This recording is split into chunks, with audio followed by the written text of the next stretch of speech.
Assalamualaikum warahmatullahi wabarakatuh. Om Swastiastu, Shalom Namo Buddhaya, salam kebajikan, salam sejahtera bagi kita semua. Baik, Bapak dan teman-teman sekalian, di sini kami akan mempresentasikan tentang Pancasila sebagai sistem filsafat. Sebelum melanjut ke materi, izinkan kami untuk memperkenalkan diri terlebih dahulu.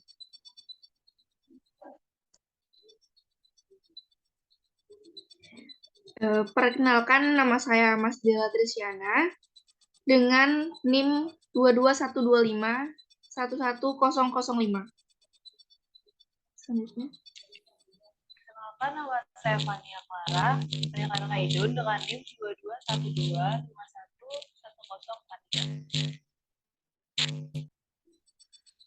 2212511043. Perkenalkan, nama saya Nikomang Bintang Sri Yuliani dengan NIM 22125111039.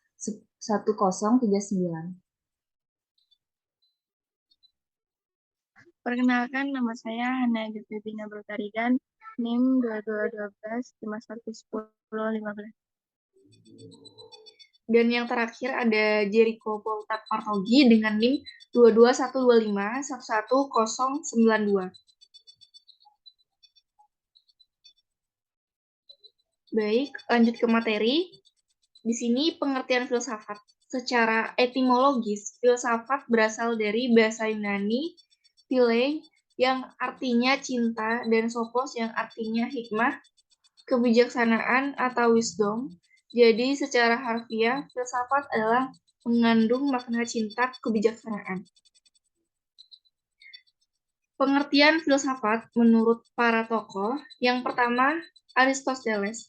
Filsafat adalah ilmu pengetahuan tentang kebenaran yang meliputi logika, fisika, metafisika, dan pengetahuan praktis. Dan selanjutnya, menurut Plato, filsafat merupakan pencarian yang bersifat spekulatif atau terhadap pandangan tentang seluruh kebenaran.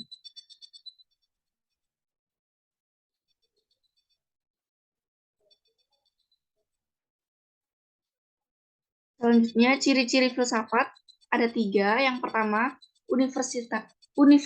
universal atau menyeluruh, yaitu pemikiran yang luas dan tidak aspek tertentu saja. Yang kedua, ada radikal atau mendasar, yaitu pemikiran yang dalam sampai kepada hasil yang fundamental dan esensial. Yang terakhir, ada sistematis, yaitu mengikuti pola dan metode berpikir yang runtut dan logis meskipun spekulatif.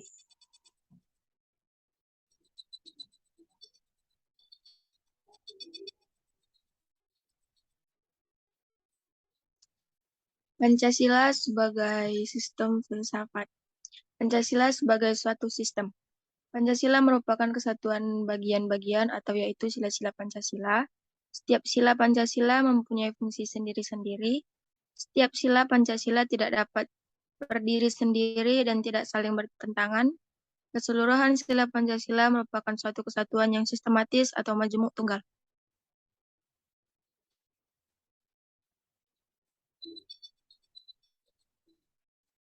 Ciri-ciri sistem filsafat Pancasila. 1.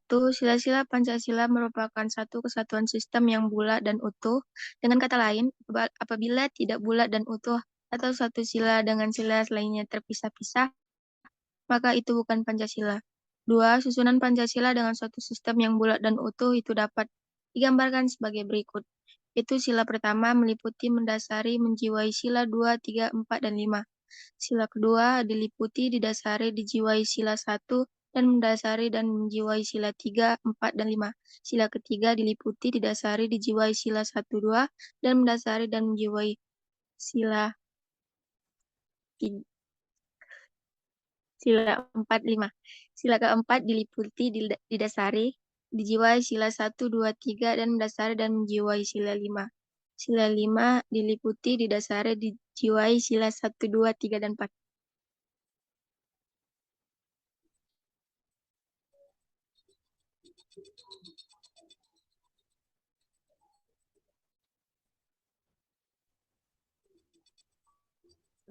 Mengapa Pancasila merupakan sistem filsafat? Ada 2 alasan yang mendasari pertanyaan tersebut. Alasan yang pertama yaitu karena dalam sidang BPUPKI pada tanggal 1 Juni 1945, Soekarno memberi judul pidatonya dengan nama Filosofis Grand Slam daripada Indonesia Merdeka.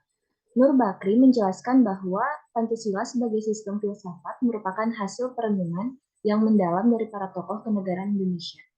Alasan yang kedua yaitu karena Pancasila sebagai Weltanschauung, artinya nilai-nilai Pancasila itu merupakan sesuatu yang telah ada dan berkembang di dalam masyarakat Indonesia, yang kemudian disepakati sebagai dasar filsafat negara atau filosofis Grand Slam.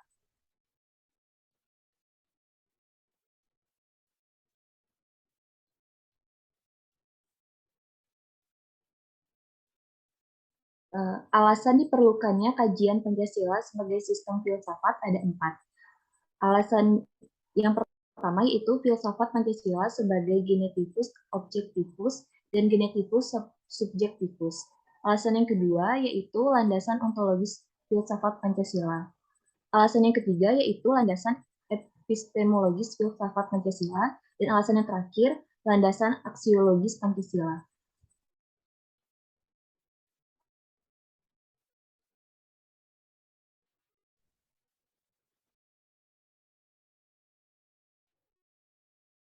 Yang pertama, filsafat Pancasila sebagai genetivus objektivus dan genetivus subjektivus.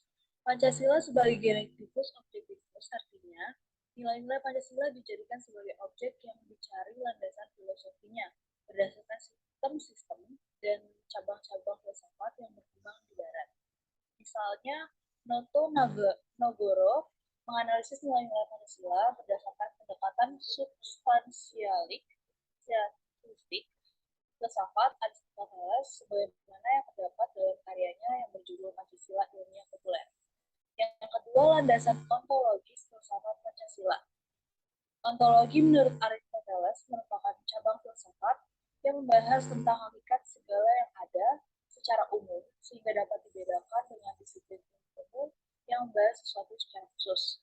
Ontologi membahas tentang hakikat yang paling dalam dari sesuatu yang ada yaitu unsur yang paling umum dan bersifat abstrak.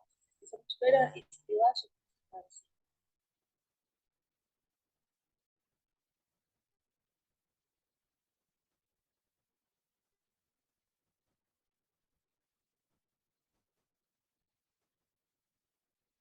Ketiga adalah landasan epistemologis filsafat Pancasila. Epistemologi adalah cabang filsafat pengetahuan yang membahas tentang sifat dasar pengetahuan, kemungkinan, lingkup dan dasar ilmu pengetahuan.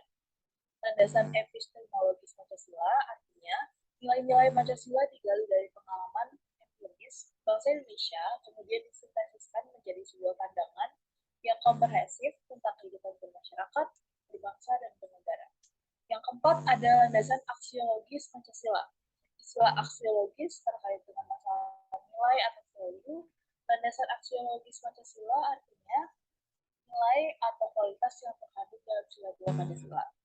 Contohnya sila pertama mengandung kualitas monoteis, spiritual, jurusan, dan sakral. Dan sila kedua waktu kemanusiaan mengandung nilai martabat, harga diri, kebebasan, dan tanggung jawab.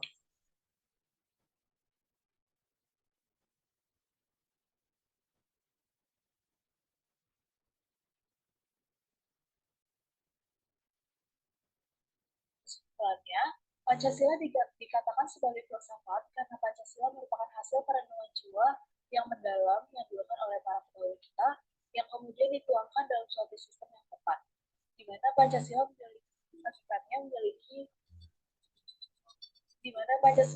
memiliki hakikatnya tersendiri yang terbagi menjadi 5 sesuai dengan 5 sila-sila tersebut. Baik, terima kasih. Jadi sekian dari presentasi kami. Jika ada kekurangan kata, mohon dimaafkan. Terima kasih. Terima kasih sudah menonton.